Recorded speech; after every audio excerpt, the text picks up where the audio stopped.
આ એકદમ દુઃખદ ઘટનાની તપાસ ગુનાની તપાસ રાજકોટ શહેર પોલીસ કરી રહી છે અને સમગ્ર બનાવ જે રીતે બન્યો છે દુઃખદ એ સરકાર ખૂબ ચિંતિત છે અને જે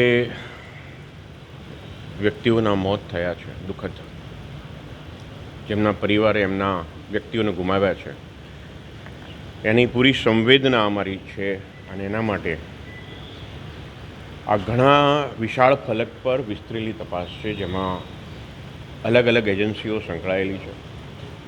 એટલા માટે આની તપાસ ખૂબ જ ઊંડાણથી કરવી પડે, કારણ કે તમે ઊંડાણથી તપાસ કરો તો જ દોષિત દંડાય અને કોઈ નિર્દોષ માણસ આનો ભોગ ના બને.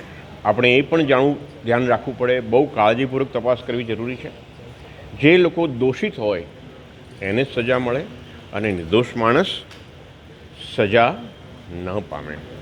એના માટે અમે કાળજીપૂર્વક ઝીણવટથી ઊંડાણપૂર્વક તપાસ કરી રહ્યા છીએ. Thank you. અત્યાર સુધી કેટલી લોકોની ટોટલ પૂછપરછ? ઘણા બધા લોકોની પૂછપરછ કરવામાં આવી છે, ઘણા દસ્તાવેજો કબજે કરવામાં આવ્યા છે. અલગ અલગ કોર્પોરેશનમાં કેવા પ્રકારની કામગીરી છે, ફાયર વિભાગની કામગીરી કેવા પ્રકારની છે, ફાયર સેફ્ટી એક્ટ 2013-2023 સુધીના જોગવાઈઓનો ફાયર ડિપાર્ટમેન્ટમાં શું અમલ થઈ રહ્યો છે, અન્ય વિભાગ શું કાર્યવાહી કરી રહી છે, GDCR અને ગ્રુડામાં શું નિયમો છે, એમાં ક્યાં વાયોલેશન થયું છે, ભવિષ્યમાં નિયમો આપણે શું ધ્યાન રાખવાનું છે, ટાઉન પ્લાનિંગ ડિપાર્ટમેન્ટ દ્વારા શું ભૂલો થઈ છે કે પછી નિષ્કાળજી રાખવામાં આવી છે, અન્ય કોર્પોરેશનમાં પણ આ પ્રકારની ગાઈડલાઈન આપી શકાય અને ભવિષ્યમાં આવા પ્રકારની કોઈ દર્દનાક બનાવ ન બને એના માટે તલસ્પર્શી તપાસ થાય છે અને બિલકુલ ન્યાયી, નિષ્પક્ષ અને તટસ્થ તપાસ થશે જેની હું સંપૂર્ણ ખાતરી આપું છું. Thank you.